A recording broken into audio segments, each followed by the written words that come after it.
आता आपण पुढचा numerical parts of ionic equilibrium आज बघूया. त्यातले काय काय न्यूमेरिकल्स आपण सोडवूया.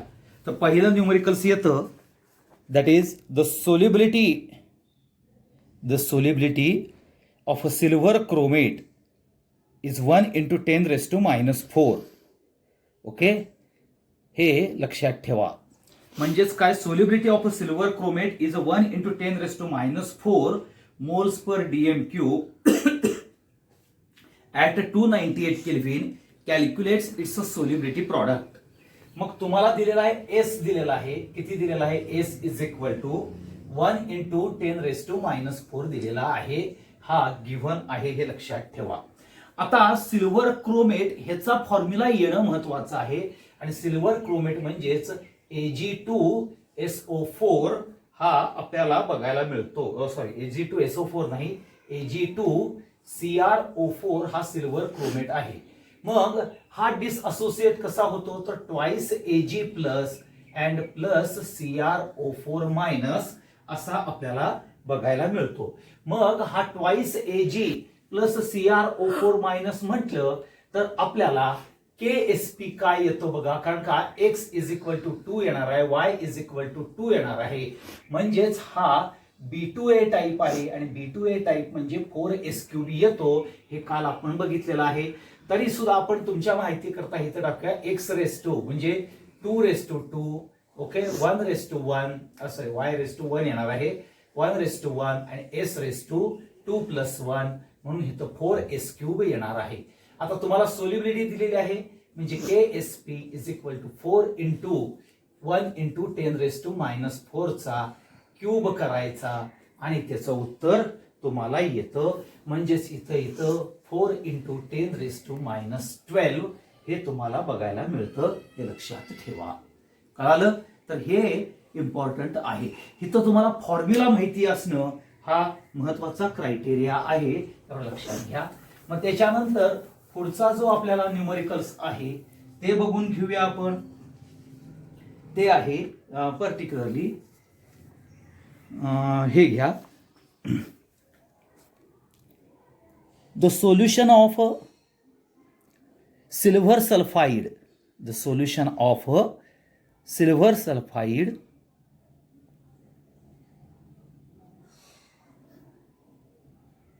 The solution or solubility of silver sulphate ज्याला आपण Ag2SO4 म्हणतो is 5.2 gram. Okay, at 298 kelvin calculate its solubility product. Molecular weight of Ag2SO4 is 312 असं दिलेलं आहे. मग गिव्हन मध्ये काय दिलेलं आहे बघा, S दिलेला आहे म्हणजे सोल्युबिलिटी दिलेली आहे इन ग्रॅम्स पर dm³ मध्ये दिलेली आहे. ती किती दिलेली आहे? 5.2 दिलेली आहे. आणि मॉलिक्युलर वेट हे दिलेलं आहे तुम्हाला, किती दिलेलं आहे? 312 हे तुम्हाला गिव्हन आहे ह्याच्यामधलं. आता काढायचं काय आहे? KSP काढायचं आहे. आता KSP काढायचं आहे म्हटल्यानंतर पहिल्यांदा आपल्याला सोल्युबिलिटी हे काढायची आहे. सोल्युबिलिटी हा फॉर्म्युला बघा, solubility in moles per dm³ is equal to solubility in grams per dm³ divided by gram molecular weight. Okay, ते आपण सोल्युबिलिटीला फॉर्म्युला काय टाकलेला होता? सोल्युबिलिटी इन kg पर आहे. मग kgच्या ऐवजी इथं ग्रॅम आहे म्हणजे तुमचं मॉलिक्युलर वेट ग्रॅम मध्ये घ्या, kg मध्ये घ्यायची गरज नाही. म्हणजे इथं येईल 5.2 डिवाइडेड बाय 312. हे केल्यानंतर तुमचं उत्तर येईल साधारणपणे इथं 1.66 × 10⁻². हे तुमचं मोल्स पर dm³ एवढी सोल्युबिलिटी येईल.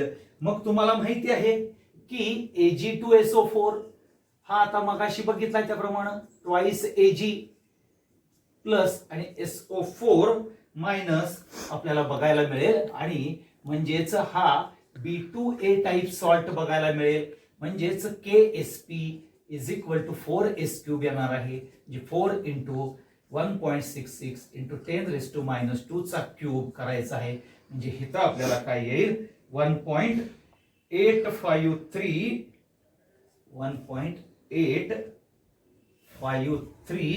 × 10⁻5 आपल्याला हे बघायला मिळेल.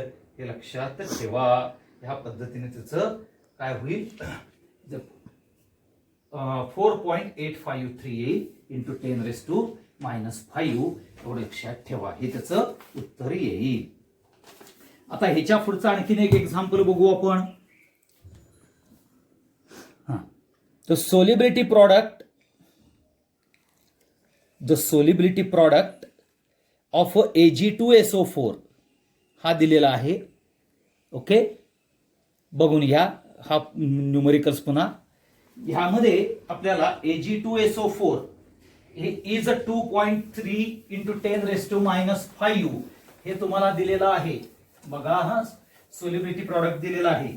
तसंच calculate the concentration of Ag प्लसचं विचारलंय इन द सॅच्युरेटेड सोल्युशन. कोणामध्ये विचारलंय? In a saturated solution of a salt containing 1.8 into 10⁻² moles per dm³ of SO4 2 ions. म्हणजे इथं गिव्हन काय काय दिले बघा. तर गिव्हन मध्ये तुम्हाला KSP दिलेला आहे. किती आहे? 2.3 इंटू 10⁻⁻5 दिलेला आहे. ओके, SO4 2- चं कॉन्सन्ट्रेशन दिलेलं आहे. किती आहे? 1.8 इंटू 10⁻² मोल्स पर dm³ आपल्याला बघायला मिळतं. मग तुम्हाला माहिती आहे हा Ag2SO4 आहे. सोल्युशन्स मध्ये बघा तुम्ही, तर तुम्हाला मिळणार twice Ag plus and SO4 2- असं तुम्हाला बघायला मिळेल. म्हणजेच आपल्याला काय येईल? हा KSP हा जर बघितला तर Ag+2 येणार आहे आणि SO4 2- असं त्याचं सोल्युबिलिटी कॅरेक्टर येईल. मग आपल्याला काय काढायचं आहे? Ag plus bracket square is equal to KSP divided by SO4 2-. आता KSP किती आहे? 2.3 इंटू 10⁻⁵ डिवाइडेड बाय 1.8 इंटू 10⁻². मग ह्याचं सोडवलं तुम्हाला तर हा साधारणपणे 12.77 इंटू 10⁻⁴ हा Ag प्लस येतो. मग नुसता Ag प्लस काढायचा झाला तर हा अंडर रूट 12.77 इंटू 10⁻⁴. 10⁻⁴ म्हणजे त्याचा रूट स्क्वेअर रूट येतो 10⁻² आणि 12.77चा येतो 3.574. हे तुम्हाला Ag प्लसचं काय येईल? आपल्याला कॉन्सन्ट्रेशन बघायला मिळेल. नंतर आता ह्याच्यानंतर जो आपण न्यूमरिकल्स बघायचा आहे तो न्यूमरिकल्स बघूया आपण.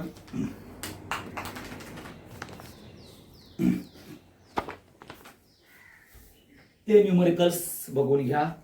ते सुद्धा न्यूमरिकल्स आपल्याला काय आहे हे जर एकदा लक्षात आलं तुमच्या की हे आयोनिक इक्विलिब्रियमचे हे न्यूमरिकल्स आपल्याला सोपे जातात, हे लक्षात ठेवा.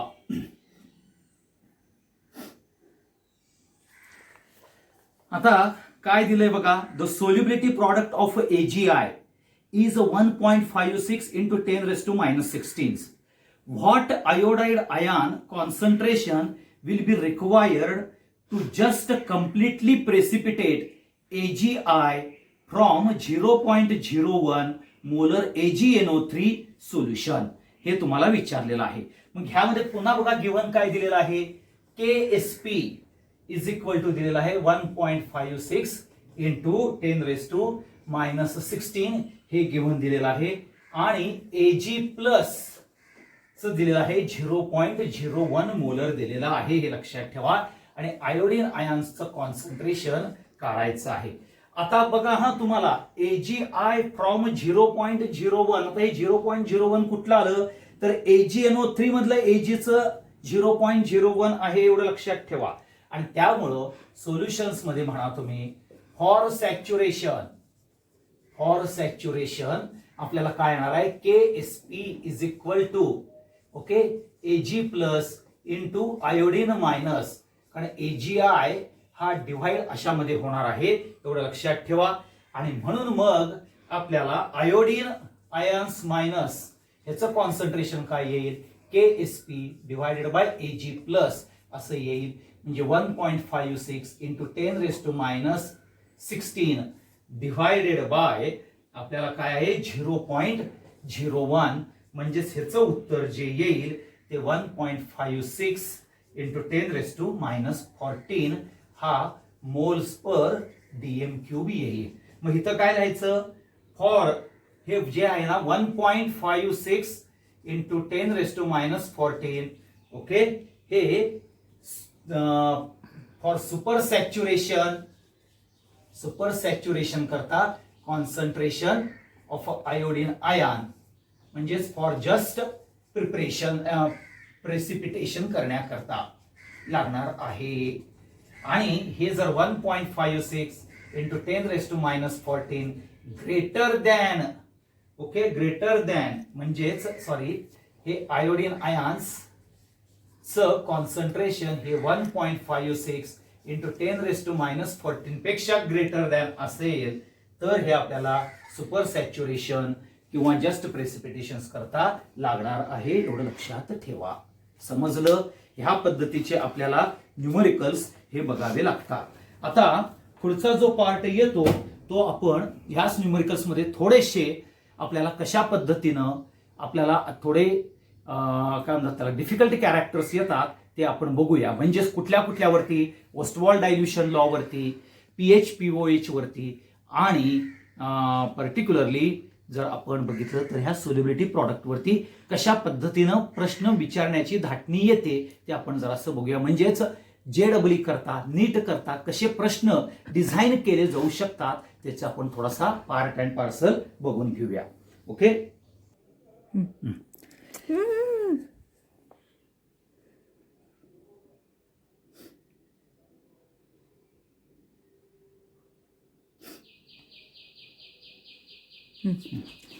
आता हा जो प्रॉब्लेम दिलेला आहे तो बघा. 0.16 gram of N2H4 are dissolved in water and the total volume made up to 500 ml.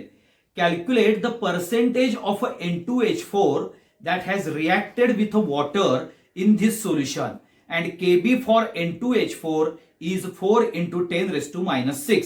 हा रुरकीला आपल्याला रुरकी IIT ला आलेला प्रश्न आहे.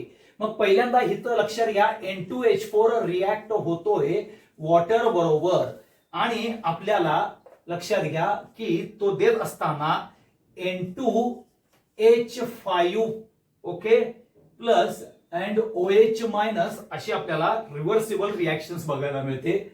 बिफोर आपल्याला रिॲक्शन ह्याचा नंबर किती असतो 1 मोल येतात ह्याचे. हा 0 येईल, हा 0 येईल आणि आफ्टर आपल्याला डिसअसोसिएशन बघितला हा अल्फा म्हणजेच हा 1 मायनस अल्फा एवढं येईल. आणि मग तुम्हाला माहिती आहे N2H4 हा वीक कॅरेक्टर आहे आणि वीक कॅरेक्टर असल्यामुळं तुम्हाला माहिती आहे Kb is equal to C into alpha square हा पार्ट आपण वापरला जातो. हे लक्षात ठेवा कारण वीक असल्यामुळं 1 मायनस अल्फा हे इक्वल टू 1 येतं. हे आपण वेस्टवॉल डायल्युशन लॉ मध्ये बघितलेलं आहे. मग पहिल्यांदा आपल्याला काढायचं आहे कॉन्सन्ट्रेशन. आता हे कॉन्सन्ट्रेशन काढायचं आहे म्हणजे कोणाचं N2H4 चं काढायचं आहे कॉन्सन्ट्रेशन. आता हे कॉन्सन्ट्रेशन कसं काढणार आहे तर बघा तुम्हाला 0.16 gram of N2H4 are dissolved in water. आता डिझॉल्व्ह केले म्हणजेच 0.16 इंटू 1000 ml आपण बघणार आहे आणि ते डिझॉल्व्ह केलेलं आहे कशामध्ये तर आपल्याला 500 ml टोटल व्हॉल्यूम घेतलेला आहे. आता N2H4 जर बघितलं तर 14 दूनी 28 आणि 28 आणि 3 हायड्रोजनचे 4 32 म्हणजेच टोटल मॉलिक्युलर वेट 38 इंटू 500 एवढ्या ml मध्ये आपल्याला बघायला मिळेल डिझॉल्व्ह केलेलं. म्हणजे number of moles divided by volume of a solution in DM cube और CM क्यूब और इन ml ते आपण बघितलेलं आहे. म्हणजेच कॉन्सन्ट्रेशन हे मोलॅरिटी मध्ये येईल. ह्याचं कॉन्सन्ट्रेशन येईल 0.01. हे आपल्याला मोलॅरिटीच्या फॉर्म्युलाने हे आपण कॉन्सन्ट्रेशन काढलेला आहे. हे लक्षात ठेवा. मग तुम्हाला इथं Kb किती दिलेला आहे बघा. Kb दिलेला आहे 4 इंटू 10⁻⁻6 मोलर दिलेला आहे. ओके. मग आपल्याला काय काढायचं आहे तर अल्फा स्क्वेअर काढायचा आहे. हा फॉर्म्युला वापरून तो alpha square is equal to काय येईल तर आपल्याला Kb अपॉन C येईल. म्हणजे 4 इंटू 10⁻⁻6 डिवाइडेड बाय 0.01 हे आलं तर इथं येईल तुम्हाला 4 × 10⁻⁻4 येईल. आणि मग ह्याचं अंडर रूट घेतलं तुम्ही 4 × 10⁻⁻4. ओके, तर अल्फाची व्हॅल्यू येईल 2 × 10⁻⁻2 हे बघायला मिळेल. म्हणजेच पर्सेंटेज असोसिएशन मध्ये 0.02 और 2% आपल्याला बघायला मिळेल, असं त्याचं उत्तर येईल. आता हिथं काय आहे राजानो, हे सगळं मांडून घ्यायचं. म्हणजेच आपण जर पहिल्यांदा जर बघितलं तर K B is equal to C alpha square. मग आपण जे पहिलं एक्झाम्पल घेतलं होतं तेच कॉन्सन्ट्रेशन काढायचा प्रयत्न केलेला आहे इथं. आणि हे IIT ला प्रश्न येतो अशा पद्धतीनं. मग हे तुम्हाला येणार नाही का? तर येणार, एवढं 100% मला खात्री आहे. हे लक्षात ठेवा. पुढचा पार्ट बघूया आपल्याला. ओके, तर पुढचा जो येतो तो ह्या महत्वाचा हे घ्या, हे घ्या, न्यूमरिकल्स हे घ्यायचं आहे. Problem number 6. भरपूर प्रॉब्लेम्स आहेत आपल्यातले, त्यातले सिलेक्टिव्ह प्रॉब्लेम्स आपण घेतोय. आता हा पण IIT ला आलेला प्रश्न आहे, हे एवढं लक्षात ठेवा. काय आहे? IIT ला. ओके,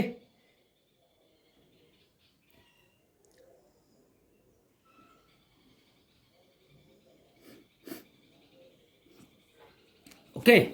आता हा IIT ला आलेला प्रश्न कसा आहे बघा, किती सोपा येतोय. आणि त्या ह्याच्यावरून जर तुम्हाला थोडंसं ऍप्लिकेशन जर तुम्ही केलं तर ऍप्लिकेशन ह्याला महत्वाचं कॅरेक्टर येतं, एवढं लक्षात ठेवा.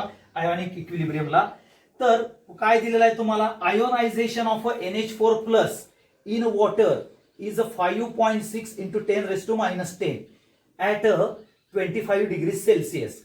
The rate constant for the reaction of NH4 plus and OH minus to form NH3, okay, to form NH3 and H2O, okay, at 25 degrees Celsius is 3.4 × 10⁻10 liter moles per second. Calculate the rate constant for proton transfer from water. आता इथं लक्षात घ्या काय आहे बघा. Ionisation constant of NH4 plus in water is 5.6. म्हणजेच तुमचं पहिलं आलं पाहिजे NH4 प्लस हा जो आहे इन वॉटर H2O. ओके, ह्याला रिव्हर्सिबल कॅरेक्टर येईल. म्हणजेच तुमचा इथं होईल NH4OH प्लस H प्लस. याचं तुम्हाला दिलेलं आहे H प्लस म्हणजेच हायड्रोलिसिस ऑफ सॉल्ट बघितलंय आपण बघा. म्हणजेच ऍसिडिटी कॅरेक्टर येणार आहे. म्हणजेच तुम्हाला Ka दिलेला आहे. किती दिलेला आहे? 5.6 × 10⁻10 हा तुम्हाला दिलेला आहे. हे पहिलं लिहून ठेवायचं. आता दुसरं काय आहे पर्टिक्युलरली बघा. The rate constant for the reaction of NH4 plus and OH minus two form NH3.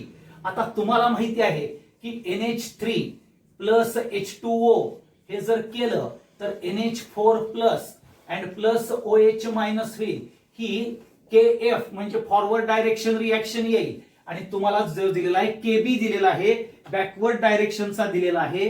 तो KB किती दिलेला आहे बघा. KB is equal to 3.4 × 10⁻10. Okay, हे दिलेला आहे, एवढं लक्षात ठेवा. आता हे दोन दिलेलं आहे. मग आपल्याला काय काढायचं आहे? KB. आता हा जर KB म्हणजे कुठला येणार? KB base. हा बॅकवर्ड नाही बरं का, KB बेस काढायचा आहे. हा KB बॅकवर्डचा झाला, हा KF फॉरवर्डचा झाला. तो काय असणार आहे बघा KB बेसचा, कारण का KF अपॉन KB म्हणजे ह्या दोघांचा रेशो म्हणजेच ह्या बेसचा रेशो येणार आहे. हा पहिल्यांदा लक्षात ठेवा. आणि तुम्हाला सगळ्यांनाच माहिती आहे की hydroxyl ions into OH ions equal to KW म्हणतो. आता हायड्रॉक्सिल म्हणजेच Ka येईल कनी, आणखीन KOH OH म्हणजे KB येईल कनी, म्हणजेच हा KW येईल कनी रे. बघा तुम्ही. ओके, म्हणजेच तुम्ही जर घेतलं तर आपल्याला हे जर बघितलं तुम्ही तर KB is equal to KW upon KA हा सुद्धा पार्ट बघायला मिळतं. म्हणजेच इथं काय येईल? KB is equal to KW upon KA म्हणजेच हा KW अपॉन KA हे घेतलं आता ह्या दोन मध्ये म्हणजेच ह्या दोन मध्ये हा केएफ अपॉन केबी कशावरून घेतला, तर हे रिव्हर्सिबल फॉरवर्ड आणि बॅकवर्ड वरून. हा केडब्ल्यू अपॉन के कशावरून घेतला, तर K into Kb is equal to केडब्ल्यू hydrogen ions into hydroxyl ions ionisation product वरून आपण घेतलेला आहे, एवढं लक्षात ठेवा. म्हणजेच आता बघा हा केएफ आपल्याला काढायचं आहे, केएफ डिव्हायडेड बाय आता केबी किती दिलेला आहे 3.4 इंटू 10⁻10 दिलेला आहे. केडब्ल्यू म्हणजेच तुम्हाला माहिती आहे 10⁻14 येतं आयोनायझेशन प्रॉडक्टचा. ओके, आणि के दिलेला आहे तुम्हाला 5.6 इंटू 10⁻10 आणि हे सोडवलं की तुम्हाला केएफ येतो, तो येतो 6.07 इंटू 10⁻5 हा तुम्हाला बघायला मिळतो. आणि मग तेच विचारलेलं आहे तुम्हाला, calculate the rate constant for proton transfer from water to NH3. म्हणजेच हा वॉटर टू NH3 जो प्रोटॉन ट्रान्सफर होतो म्हणजेच फॉरवर्ड डायरेक्शन, हे लक्षात ठेवा. प्रोटॉन ह्यातला प्रोटॉन हा ट्रान्सफर होणार, ह्याचा रेट काढायचा आहे म्हणजेच केएफ चा काढायचा आहे, हे डोक्यात ठेवा. ह्या पद्धतीचा प्रश्न विचारला जातो, ह्याला स्टार मार्क करून ठेवा. ओके, आता पुढचा प्रश्न बघा.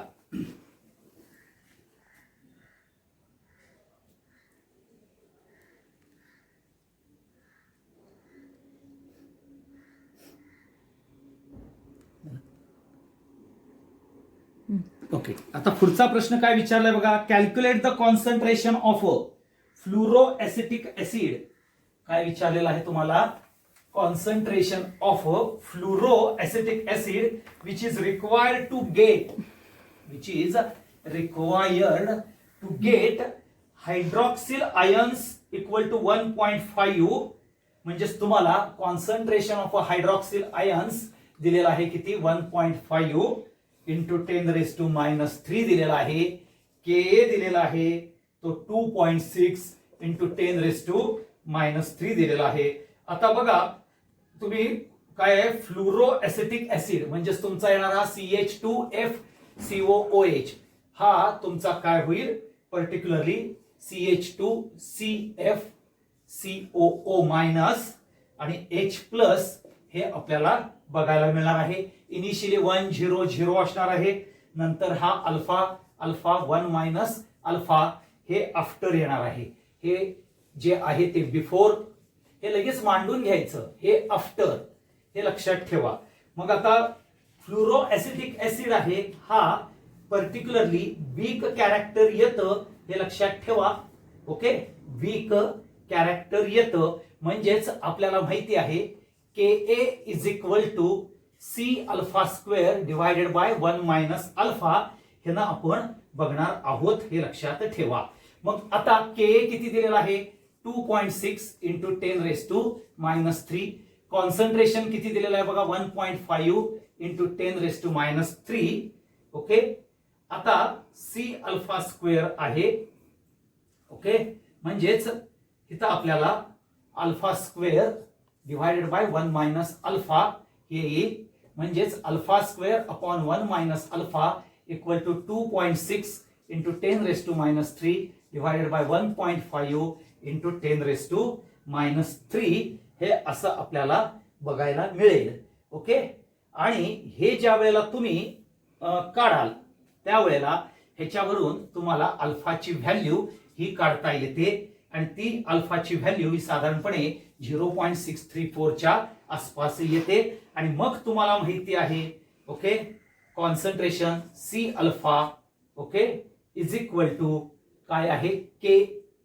ओके, C अल्फा ओके हा दिलेला आहे आणि कॉन्सन्ट्रेशन डिवायडेड बाय ओके काय दिलेला आहे C alpha is equal two hydrogen ions concentration दिलेला आहे. म्हणजे C is equal two hydrogen ions concentration divided by alpha म्हणजेच तुमचा 1.5 इंटू 10⁻³ डिवायडेड बाय 0.634 एवढं करा. म्हणजेच तुमचं व्हॅल्यू येईल 2.37 इंटू 10⁻³ मोलर एवढं तुमचं कॅरेक्टर येईल, एवढं लक्षात ठेवा. इथं काय आहे लक्षात घ्या. ओके, आता ह्या इथं आपण जो सी अल्फा स्क्वेअर घेतलेला आहे, सी अल्फा स्क्वेअर घेतलेला आहे, K A is equal to C alpha square, okay, म्हणजे 1.5 इंटू 10⁻³ इंटू अल्फा स्क्वेअर घेतलेला आहे. आता इथं काय सांगितलंय की के ए ची ऑर्डर आहे ती 10⁻³ आहे. ओके, आता 10⁻³ म्हणजेच K A is equal to C alpha square. Okay, हा येईल because 1 minus alpha is not equal to 1 since alpha is not small.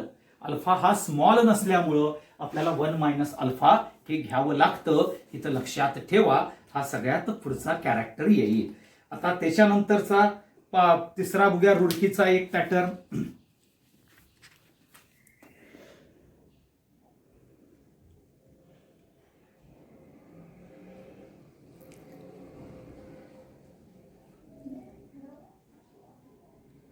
Okay, an aqueous solution, an aqueous solution. आता इथं लक्षात घ्या पुन्हा, हा सुद्धा इम्पॉर्टंट आहे. ह्याच्या पद्धतीनं हे आत्ताचे जेवढे एक्झाम्पल्स घेतोय हे जर तुम्ही व्यवस्थित बघितले तर तुम्हाला यायलाच पाहिजे.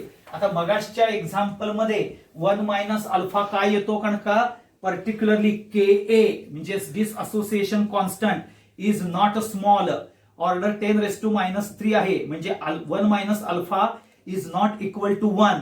मग alpha is not a small in character ह्याच्यामध्ये येतो, कारण का फ्लुरो एसिटिक ऍसिड आहे, इलेक्ट्रॉन विड्रॉइंग ग्रुप आहे. हे मागच्या ह्याच्यात तुम्ही लक्षात ठेवा. आणि त्यामुळे तुम्हाला आपल्याला K A is equal to C alpha square divided by 1 minus alpha हे आपल्याला एक्सप्रेशन यूज करून कॅल्क्युलेट करायचं आहे. आता हे जो मगासचा दिलेला आहे तो काय आहे, an aqueous solution contains 10% ammonia by mass and has a density of 0.099 gram cm3.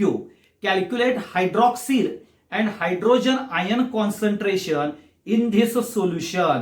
Okay, in this solution and Ka for NH4 plus हे दिलेला आहे. म्हणजे आता आपल्याला गिव्हन काय काय दिलेलं आहे हे पहिल्यांदा बघून घ्या.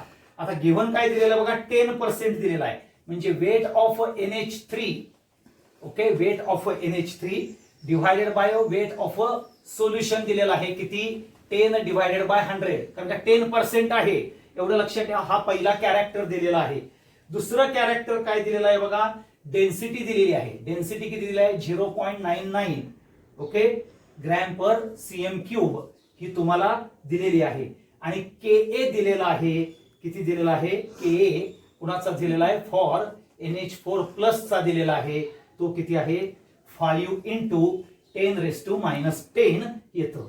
मग आता तुम्हाला माहिती आहे की इथं लक्षात घ्या, पहिल्यांदा 100 ग्रॅम सोल्युशन मध्ये 10 ग्रॅम अमोनिया आहे.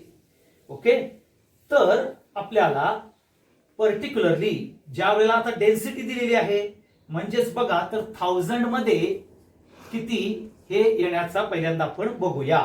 म्हणजेच बघा किती येणार आहे, 10 into 1000 divided by 10 into 1000 divided by 100 आणि व्हॉल्यूम येत असताना 0.99 हा येणार आहे, एवढं लक्षात ठेवा.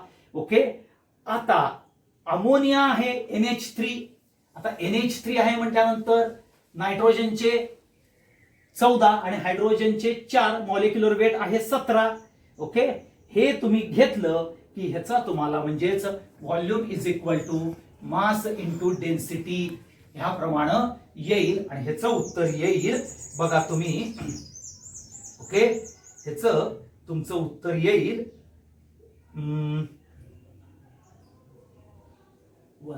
10 इंटू 1000 आलं. Okay, divided by 17. Okay okay, इथं असं येणार आहे डिवायडेड बाय 17 इंटू 0.99. 17 असं येणार आहे. सॉरी इथं आपल्याला असं येईल 17 डिवायडेड बाय असं येणार आहे. सॉरी 100/0.99 असं येईल. आणि हे सोडवल्यावर तुमचं उत्तर येईल 5.82. हे मोलर ऑफ NH3 म्हणजे कॉन्सन्ट्रेशन आपल्याला बघायला मिळेल, हे लक्षात ठेवा. मग तुम्हाला काय विचारलंय की कॅल्क्युलेट हायड्रॉक्सिल आयन्स म्हणजेच NH3 प्लस H2O हे इक्वल टू NH4OH येणार आहे. आणि इथं आपल्याला बघायला मिळेल NH4 plus and OH minus, म्हणजे हे पहिल्यांदा 1 0 0 असणार आहे, 1 मायनस अल्फा, अल्फा आणि अल्फा असणार आहे.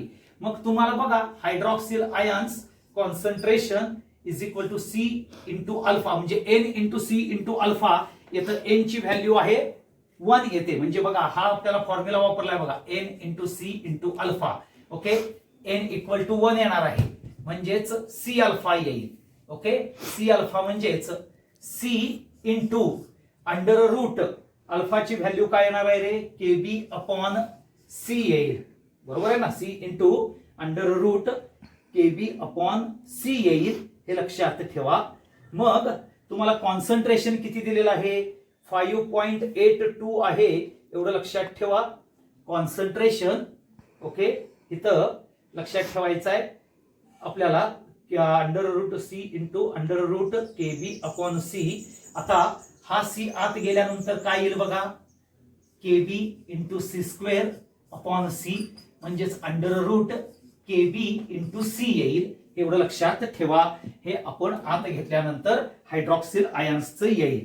आता तुम्हाला माहिती आहे, ओके, मगाशी आपण बघितलेलं होतं की KB is equal to KW upon KA, हे कॅरेक्टर आपण बघितलेलं होतं. ओके, मग KW किती आहे, 10⁻⁻14, आणि इथे KA किती दिलेलं आहे, 5 इंटू 10⁻⁻10, हे आपल्याला दिलेलं आहे, एवढं लक्षात ठेवा. आणि त्याची व्हॅल्यू ही येते 2 इंटू, ओके, त्याची व्हॅल्यू येते 2 इंटू 10⁻⁻5, हे तुम्हाला बघायला मिळतं, एवढं लक्षात ठेवा. ठीक आहे, 2 इंटू -5 हे आपल्याला बघायला मिळेल. ठीक आहे, ही व्हॅल्यू KB ची आपण इकडं काढलेली आहे सेपरेट मध्ये, कारण का हे आपल्याला लक्षातच ठेवायचं आहे. मग तुम्हाला ही KB ची व्हॅल्यू मिळाली आहे 2 इंटू 10⁻⁻5. आता तुम्ही ह्या फॉर्म मध्ये टाका KB इंटू C. आता KB किती काढलेला आहे तुमचा, 2 इंटू 10⁻⁻5. ओके, आणि कॉन्सन्ट्रेशन किती आलेलं आहे इथं, इंटू 5.82. हे तुम्ही काढलं की तुम्हाला हायड्रॉक्सिल आयन्सचं कॉन्सन्ट्रेशन येईल, ते येईल 1.07 इंटू 10⁻² मोलर आपल्याला बघायला मिळेल, एवढं लक्षात ठेवा. मग तुम्हाला हायड्रोजन आयन्सचं जर काढायचं झालं तर काय होईल, hydrogen ions equal to hydroxyl ions, sorry hydroxyl नाही, KW divided by OH minus, म्हणजेच 10⁻⁻14 डिवायडेड बाय आपल्याला 1.07 इंटू 10⁻², हे येईल. आणि ह्याची व्हॅल्यू जर तुम्ही बघितली तर ही 0.9268 इंटू 10⁻12 मोलर हे येईल. हे बघून घ्या, चेक करून घ्या. आणि मग तुम्ही ह्याचा निगेटिव्ह लॉगॅरिथम H चा, म्हणजे कॉन्सन्ट्रेशन ऑफ H आणि OH चा घेतला की तुम्हाला pH आणि TOH बघायला मिळेल. आता हे पुन्हा एकदा सांगतो बरं का, हे सगळ्यात महत्वाचं कॅरेक्टर आहे. इथं तुम्हाला वेट ऑफ अमोनिया 10% दिलेला आहे. ओके, लक्षात घ्या, 10 डिवायडेड बाय 100, म्हणजे 10 gram ammonia dissolved in solvent 100 gram आहे. डेन्सिटी दिलेली आहे, Ka फॉर NH4 प्लस दिलेला आहे, एवढं लक्षात ठेवा. 5 इंटू 10⁻10 हा ऍसिडिक कॅरेक्टरचा दिलेला आहे. मग 100 ग्रॅम मध्ये 10 ग्रॅम ऑफ NH3 असेल तर 1000 ला किती, म्हणून आपण 10 इंटू 1000 डिवायडेड बाय आपण 100 घेतलेला आहे. परंतु हे 100 घेत असताना लक्षात घ्या आपल्याला 17, कारण का अमोनियाचा हे कॅरेक्टर किती आहे, हे अमोनियाचा मॉलिक्युलर वेट ऑफ अमोनिया हे 17 आहे, म्हणून 17 डिवायडेड बाय 100 डिवायडेड बाय 0.99, म्हणजेच हे 0.99 वर येईल. आणि मग आपल्याला प्रॉब्लेम हे सोडवल्यावर आपल्याला कॉन्सन्ट्रेशन हे 5.82 येतं, एवढं लक्षात ठेवा. आणि मग आपण अमोनिया रिॲक्ट्स विथ वॉटर तर NH4OH तयार होईल, त्याचं डिसअसोसिएशन होईल, ते 1 मायनस अल्फा अल्फा अल्फा येईल. परंतु आपल्याला माहिती आहे की hydrogen ions into hydroxyl ions equal to KW म्हणजे 10⁻⁻14 आहे. म्हणून KB आपण काढू शकतो. KB is equal to KW upon Ka. 10⁻⁻14 divided by 5 into 10 त्याप्रमाणे KB काढून घेतला. कशाप्रमाणे? तर KB into Ka is equal to KW म्हणजेच हायड्रोजन आयन्स सॉरी इथं OH आयन्स येणार आहे. OH ions into hydroxyl ions into 10⁻⁻14 ह्या पद्धतीने आपण हे काढून घेतलं. मग hydroxyl ions equal to N into C into alpha म्हणून आपण दिलेला आहे बघा. परंतु NH4OH मध्ये एकच हायड्रॉक्सिल आयन्स आहे म्हणजे N ची व्हॅल्यू एकच आहे, मोनो ऍसिडिक आहे, म्हणून आपल्याला C अल्फा येईल. मग C इंटू आपल्याला माहिती आहे अल्फा म्हणजे under root KB upon C येतं. मग हा C मी आत घेतला, KB into C² upon C घेतलं म्हणजेच KB इंटू C झाला. KB आपण इथं काढलेला आहे तो 2 इंटू 10⁻⁵ इंटू 5.82 हा मोलॅरिटी हे घेतलं आपण तर ते हायड्रॉक्सिल आयन्स आलं. आता हायड्रॉक्सिल आयन्स आल्यानंतर हायड्रोजन आयन्स काढायचं आहे. आता हायड्रोजन आयन्सला काय आहे की आपण हा फॉर्म्युला बघायचा आहे 10⁻⁻14 डिवायडेड बाय OH मायनस म्हणजेच 10⁻⁻14 डिवायडेड बाय 1.07 इंटू 10⁻². हे केलं की तुम्हाला उत्तर येईल. आणि मग जर तुम्ही pH आणि pOH काढायचा असेल तर negative log of hydrogen ions and negative log of hydroxyl ions to the base 10 हे घ्या वापरा आणि आपण जे सोडवलेलं आहे त्याप्रमाणे करवून घ्या. हे लक्षात ठेवा. हा इम्पॉर्टंट फॅक्टर येतो ह्या पर्टिक्युलरली न्यूमरिकल्सचा. हे असे हिथं म्हणजे तुम्हाला जो नवीन पार्ट आला तो KB Ka into KB equal to KW म्हणजे hydroxyl ions into hydrogen ions equal to 10⁻⁻14 ह्याचा यूज कसा करायचा हे मी तुम्हाला ह्या दोन आपल्याला न्यूमरिकल्स मधनं मी तुम्हाला सांगितलेलं आहे. एवढं लक्षात ठेवा. हा इम्पॉर्टंट फॅक्टर येतो.